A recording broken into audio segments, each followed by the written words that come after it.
नमस्कार दोस्तों, स्वागत है आपका फिर से एक बार फार्मेसी एक्सप्रेस इंडिया के यूट्यूब चैनल पर। दोस्तों, आज जैसा कि आप सभी लोग स्क्रीन पे देख पा रहे होंगे, हम लोग आज जानेंगे बीटा ब्लॉकर्स के बारे में। ज़्यादातर हम लोग देखते हैं कि इसका जो यूज़ है स्पेशली कार्डिक पेशेंट्स में ज़्यादा किया जाता है, बट ऐसा नहीं है। बहुत सारे माइग्रेन की कंडीशंस, एंजाइटी की कंडीशंस, उन कंडीशंस में भी बीटा ब्लॉकर को प्रिफ़र किया जाता है। बट मोस्टली तौर पर आज हम लोग जो बेनिफिट्स जानेंगे वो specially related to cardiac conditions रहेगा। दोस्तों, अगर बीटा ब्लॉकर्स की अगर आप बात करें तो पहला जो नॉर्मल एंड एक टू दी लाइन जो अगर आप बात करेंगे कि क्या इसका डेफिनेशन हो सकता है, तो वो ये है कि these are the drugs which specially क्या करता है कि ये इनहिबिट करता है आपके एड्रेनर्जिक रिस्पॉन्स को, जो कि मेडिएटेड होते हैं through the beta receptor.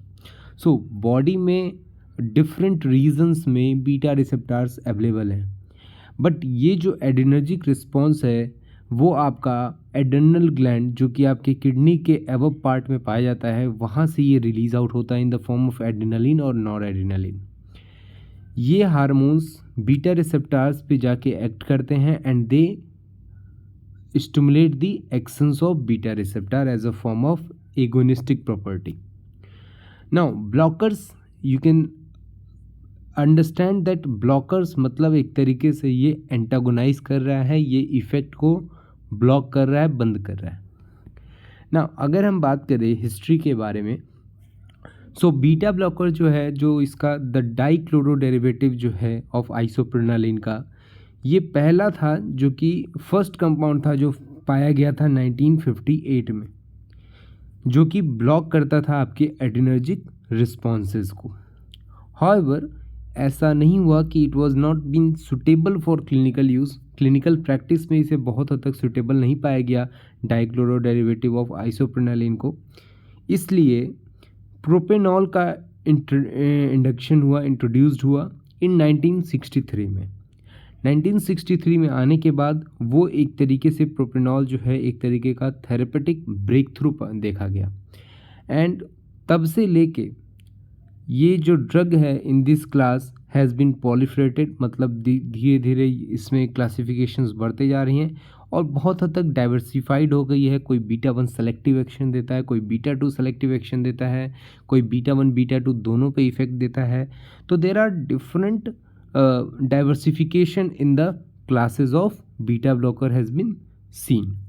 Now apart from that, if you see about the overview, what is a beta blocker in the form of, in a general form of overview, if you want to know it, so जो all जितने भी beta blockers हैं वो एक तरीके से competitive antagonist है, मतलब कंपटीशन करके कॉम्पिटिटिव होके ये एक तरीके से एंटागोनाइज करते हैं इफेक्ट को, जो कि बीटा रिसेप्टर पे एड्रेनर्जिक रिस्पॉन्स के थ्रू होने वाला है।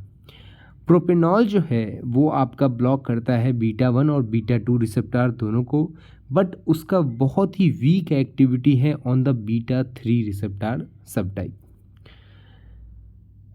इसके अलावा it is also A inverse agonist. So propanol जो है एक तरीके से इन्वर्स एगोनिस्ट है। इन्वर्स एगोनिस्ट का मतलब आप ये समझिए कि कोई एक ड्रग है जो कि एगोनिस्टिक प्रॉपर्टी में एक पॉजिटिव इफेक्ट देगा, तो इन्वर्स एगोनिस्ट का मतलब आप समझिए कि वही ड्रग उस जिस चीज़ के लिए यूज़ कर रहे हैं उसका वो निगेटिव इफेक्ट देगा, अलग इफेक्ट देगा, अपोजिट इफेक्ट देगा।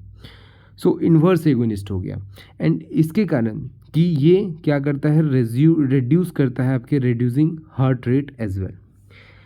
कुछ बीटा ब्लॉकर्स लाइक मेटाप्रोलॉल और एटेनोलॉल जो कि प्रेफरेंसली ब्लॉक करते हैं आपके बीटा 1 रिसेप्टर्स को, and while few others also have been additional with alpha 1 receptor blocking and और वेजोडाइलेटर प्रॉपर्टीज़ भी हैं। सो कुछ ऐसे भी हैं जो बीटा ब्लॉकिंग भी कर रहे हैं, बीटा रिसेप्टर्स पे ब्लॉकिंग कर रहे हैं, उसके साथ ही साथ अल्फा 1 को भी ब्लॉक कर रहे हैं, और जिसके कारण वेजोडाइलेटिंग प्रॉपर्टी भी देखी गई है। नाउ जैसा कि आप सभी लोग इसमें एक पिक्टोरियल रिप्रेजेंटेशन देखा गया है, और मैं आशा करता हूँ कि आपको ये दिख पा रहा होगा और आप ये समझ पा रहे होंगे कि ये किस तरीके से ये मेडिसिन काम करती है। नाउ कोई पेशेंट है जो कि बीटा ब्लॉकर ड्रग को लिया है, it just as a pictorial form. Now then after what will happen is the receptor going to be blocked. Receptor blocked हो जाएगा तो एड्रेनर्जिक रिस्पॉन्स का जो इफेक्ट है वो नहीं हो पाएगा उस रिसेप्टर्स पे, एंड इसके कारण हार्ट रेट नॉर्मल हो रहा है. सो हार्ट रेट नॉर्मल हो रहा है, इट मीन्स फर्स्ट जो है आप लाइन देख पा रहे कि beta blockers enters the blood stream through the GIT. Second, in which the beta blockers will going to prevent the adrenaline from attaching to the receptor on the heart cell. So, जो heart sales हैं, heart के जो sales हैं वहाँ पे specifically beta 1 receptor पाए जाते हैं, और बीटा 1 रिसेप्टार्स जो हैं वो एक तरीके से ब्लॉक होने का काम करेंगे वहाँ पे. एंड इसके कारण क्या होगा कि जो हार्ट रेट जो बढ़ने वाला है फाइट और फ्लाइट की कंडीशन रिएक्शंस के कारण, वो हार्ट रेट नहीं बढ़ेगा बिकॉज हमने बीटा ब्लॉकर्स ले लिया है, जिसके कारण जो एड्रेनर्जिक रिस्पॉन्स रिसेप्टार पे होना चाहिए वो नहीं हो रहा है. Now they block certain hormones. Beta blockers क्या करते हैं? बीटा ब्लॉकर्स सर्टेन हार्मोन्स के इफेक्ट्स को ब्लॉक करते हैं, लाइक एड्रेनालिन, नॉरएड्रेनालिन, और जिसको कि हम एक तरीके से एपिनेफ्रिन और नॉरएपिनेफ्रिन भी कहते हैं. From attaching to some of their target sites called as the beta receptor. So you have this idea, mostly around, you have this idea of beta receptor is that all around your body. ठीक है, एक general awareness आपको अब पता चल गया होगा कि बीटा रिसेप्टर्स जो हैं वो आपके पूरे बॉडी में एक तरीके से हैं. Now sympathetic nervous system responses में ये बीटा रिसेप्टर्स क्या करते हैं, और सिंपैथेटिक नर्वस सिस्टम में क्या करते हैं ये जानने से पहले हमें बहुत ज़रूरी है ये जानना कि सिंपैथेटिक नर्वस सिस्टम के समय में हमारे अंदर, हमारे बॉडी के अंदर क्या क्या चेंजेस आते हैं. अगर एसएनएस की एक्टिविटी हाइपर हो रही है तो क्या क्या चेंजेस हमारे बॉडी के अंदर देखने को मिलेंगे. सो पहला जो है वो है आपका increase heart rate. Heart rate आपका बढ़ेगा and increase in the blood pressure also. उसके साथ ही साथ सेकंड जो है आपकी हार्ट कॉन्ट्रैक्टिलिटी. हार्ट रेट बढ़ेगा, इट मीन्स कि हार्ट की कॉन्ट्रैक्शन वो पावर भी जो है वो इंक्रीज़ होगी, जिसके कारण ज़्यादा अमाउंट ऑफ ऑक्सीजन कंजप्शन होगा by the myocardial cell, myocardial layer of the heart, which is essential for contracting function.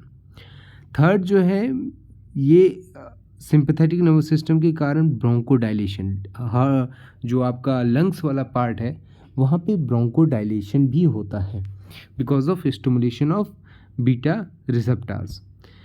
And fourth जो है increase blood glucose glycogenolysis, because energy की डिमांड बढ़ गई है. फियर, फ्लाइट एंड फाइट की conditions में energy की डिमांड बढ़ जाती है. सो जो ग्लाइकोजेंस आपके स्टोर्ड हैं, चाहे वो मसल्स में हो, लीवर्स में हो, वो सारे ग्लाइकोजेंस जो हैं धीरे धीरे टूटना स्टार्ट करेंगे, and that process we call it as the glycogenolysis. It means the conversion of glycogen into the glucose form.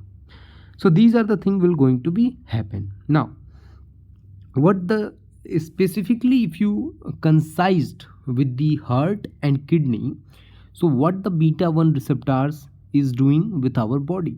So in heart, if you see that it increases the chronotropic and inotropic effect. So it increases the intensity of conduction of nerve as well as contraction of nerve, contraction of heart. इसके कारण increase हो रहा है AV node के conduction के velocity में भी, velocity जो है वो भी इंक्रीज आउट हो रहा है. सो हार्ट रेट इंक्रीज होगा. सेकेंड जो है वो आपके रेनल जक्स्ट्रोग्लोमेरुलर सेल्स जो आपकी किडनी में पाया जाता है, वहाँ से ये रेनिन रिलीज करते हैं. और रेनिन आप अगर बेसिक जान रहे होंगे रास सिस्टम को, रेनिन एंजियोटेंसिन एल्डोस्टेरोन सिस्टम. सो वहाँ पे क्या है कि एंजियोटेंसिनोजन का एंजियोटेंसिन 1 में कन्वर्जन जो है वो आपका रेनिन के ही थ्रू होता है. सो अगर ज़्यादा रेनिन का कन्वर्जन होगा तो आपकी हाइपरटेंशन की जो कंडीशन है वो भी ज़्यादा हाइपर हो सकती है. इन चीज़ों को आपको समझना है. नाउ अब बात करते हैं आपका सिंपैथेटिक और parasympathetic nervous system, because these are the system which we need to understand very importantly in that cases.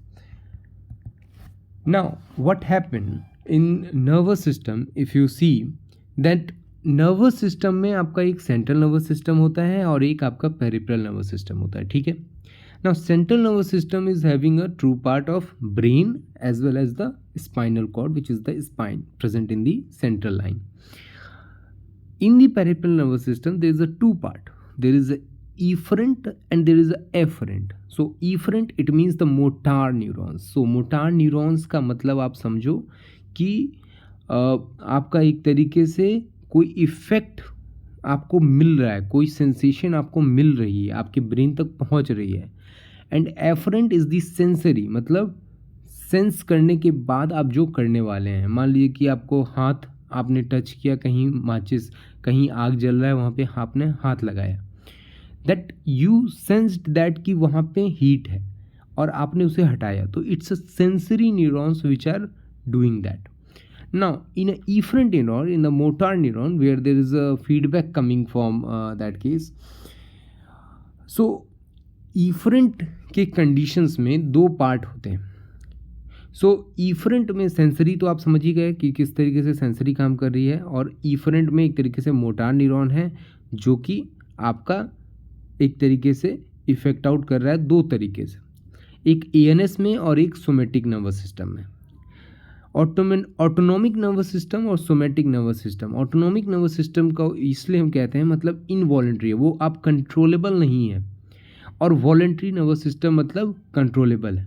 तो इनवॉलेंट्री में जो है वो पैरासिम्पथेटिक, सिंपैथेटिक और एंट्रिक सिस्टम्स आते हैं. तो ये जो सिस्टम्स हैं, सिंपैथेटिक नर्वस सिस्टम्स जो हैं या पैरासिम्पैथेटिक नर्वस सिस्टम जो हैं, ये कंट्रोलेबल नहीं है. You can't control, the body can't control that things. it's just a part of process and it will work according to their responses. ठीक है. Now you can see that there is a differences between the parasympathetic and sympathetic. So sympathetic is a condition where we have enough fear, fight or flight condition. In parasympathetic we are in a rest or digest condition. digestion के process में हम लोग हैं. सो sympathetic पे हम लोग majorly focus करेंगे because we are dealing with the beta blockers and we are going to understand what the beta blocker is. Now sympathetic nervous system में क्या होता है कि पुपिल्स जो हैं वो डायलेट रहते हैं, सलाइवा का जो फॉर्मेशन है वो कम रहता है बिकॉज डाइजेशन का प्रोसेस हो नहीं रहा है उस समय. हार्ट बीट आपका इंक्रीज हो जाएगा because we have a fear, flight and fight. ये याद रखना है आपको. आपका एयरवेज रिलैक्स रहेगा, ब्रोंको डायलेशन रहेगा because these are active. Inhibit the activity of stomach, जो भी आपका एंजाइम सिक्रीशन है फॉर पेप्सिन हो या लाइपेज हो या आपका सुक्रोज हो, जो भी एंजाइम सिक्रीशन वो सारा इनहिबिट रहेगा. Inhibit the gall bladder formation, gall bladder में जो आपका बाइल जूस है उसके फॉर्मेशन को भी इनहिबिट करता है. And it inhibit the activity of intestine also for digestion purposes. And it secrete the epinephrine and norepinephrine and it relaxes the bladder. Now, our sympathetic nervous system, if you see in a second part, is a network of nerves that helps your body activate it in the fight or flight response. So, जब भी आप fight और flight के response में रहेंगे, then your sympathetic nervous system will going to be activated. These systems, जो ये sympathetic systems हैं, ये increase हो जाते हैं when you are stressed. जब आप स्ट्रेस में रहते हैं, इन डेंजर में रहते हैं, कहीं डर में रहते हैं या कहीं बहुत ज़्यादा फिजिकली एक्टिव रहते हैं, in the form of exercise you can take it. So it effects include, क्या क्या ये इफेक्ट आपके बॉडी पे देगा. Now it effects include the increase in the heart rate. Heart rate आपका बढ़ेगा, ब्रीदिंग एबिलिटी आपकी बढ़ जाएगी, आपका जो आई साइट है वो इम्प्रूव हो जाएगा because there is a dilation of pupils. And there will be a slow down process of digestion because there is an inhibition of activity of stomach, there is an inhibition of gallbladder activity, there is an inhibition of activity of intestine. So there is no any secretions of the enzyme is going to take place. Now eye में क्या होता है, enlarge your pupil to let more light in, improve your vision. Heart में क्या करता है, heart rate को बढ़ाता है जिसके कारण ऑक्सीजन की जो डिलीवरी है, improve the delivery of oxygen and other part of your body. Third जो है रिलैक्स करता है आपके एयरवे मसल्स को सो दैट कि ऑक्सीजन की डिलीवरी प्रॉपरली हो पाए लंग्स में. डाइजेस्टिव ट्रैक्ट में क्या करता है कि स्लो डाउन करता है आपके डाइजेशन के प्रोसेस को, सो दैट कि एनर्जी जो है डाइवर्ट हो सके to other areas of the body जहाँ पे रिक्वायर्ड है, specially for physical intensification. And the last one is the activate. It activate the energy stores in your liver. So the glycogenolysis process जो है वो activate होगी, in which the glycogen will going to convert into glucose, and these glucose will be going to be used during the fear or fight conditions. Now what the beta blocker mechanism of action? किस तरीके से beta blocker हमारे body में काम करता है, ये बहुत ही स्पेसिफिक और बहुत ही सिंपल तरीके से हमें समझना है. It's not that much of complication, ये कॉम्प्लिकेटेड है नहीं, आपको सिंपल तरीके से समझना है कि ये किस तरीके से हमारे बॉडी पे काम कर रहा है. Now beta blockers having a certain beta blockers it specially blocks these certain hormones, and these hormones I have told you earlier also is the adrenaline or noradrenaline and norepinephrine or epinephrine. So beta blockers क्या करता है, ये block करता है certain hormones को from attaching, मतलब जुड़ने से, to some of the target site. Target site क्या होगा, बीटा रिसेप्टार्स होंगे, वही टारगेट साइट्स.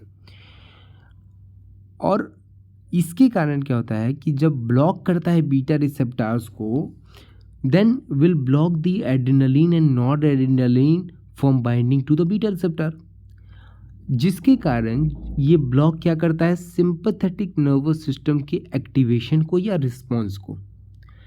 अब सिंपैथेटिक नर्वस सिस्टम के रिस्पॉन्स को अगर इनएक्टिवेट करेगा तो ये जो सारी चीज़ें हैं वो सारी चीज़ें धीरे धीरे स्लो डाउन प्रोसेस में हो जाएंगी.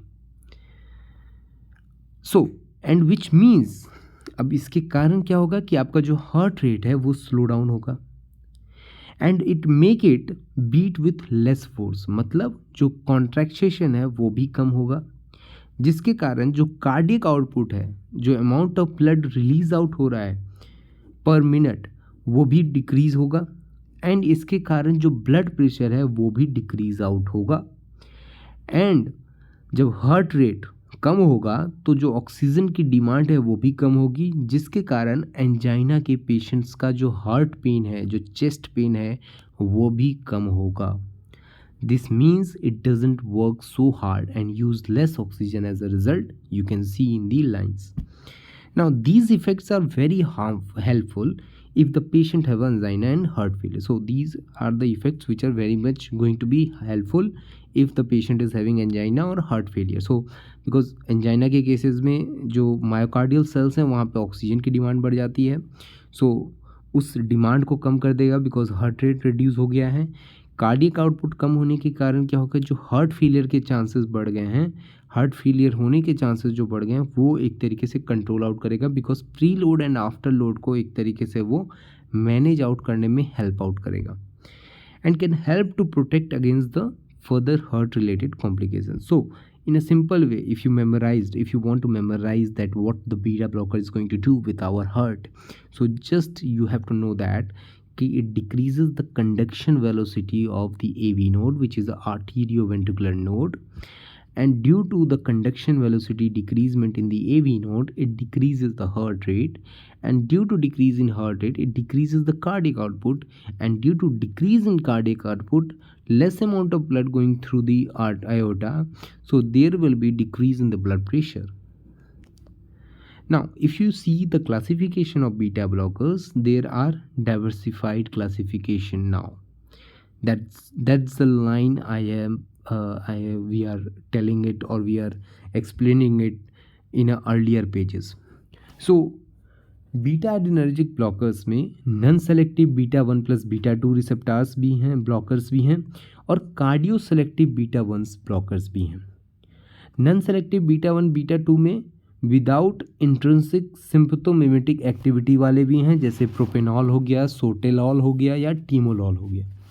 विथ आइए से इंट्रिंसिक सिम्पथोमिमेटिक एक्टिविटी वाले भी हैं, जैसे पिंडोलॉल है, और कुछ विथ अल्फा ब्लॉकिंग प्रॉपर्टी के साथ वाले भी हैं, जो कि लेबिटालॉल और कार्वेडिलॉल है. इसके अलावा कुछ cardio selective beta 1 receptor blockers हैं, जो कि मेटाप्रोलॉल, एटेनोलॉल, एसीब्यूटॉल, और बिसोप्रोलॉल भी इसमें आते हैं, नेविबिलॉल भी है। सो नॉन सेलेक्टिव बीटा 1 और बीटा 2 कभी भी यूज़ नहीं किए जाते हैं, बहुत ही रेयर केसेस में यूज़ किए जाते हैं for heart complications. They mostly prefer the cardio selective beta 1 blockers. So these are the classifications. Now if you see about the generation wise classification, then you can see the older with non-selective condition like propanol, timolol, sotalol and pindolol.